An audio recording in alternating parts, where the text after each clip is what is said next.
Hello, ഇന്ന് നമുക്ക് കുറച്ച് മുളക് ബജി ഉണ്ടാക്കിയാലോ? കുറേ നാളായി മുളക് ബജി ഉണ്ടാക്കിയിട്ട്.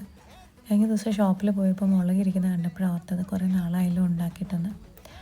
അപ്പോൾ നമുക്ക് ഉണ്ടാക്കാം. എല്ലാവർക്കും അറിയാവുന്നതായിരിക്കും.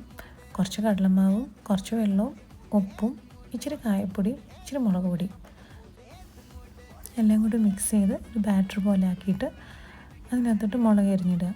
എന്നിട്ട് വറുത്ത് കോരുക. സിമ്പിൾ.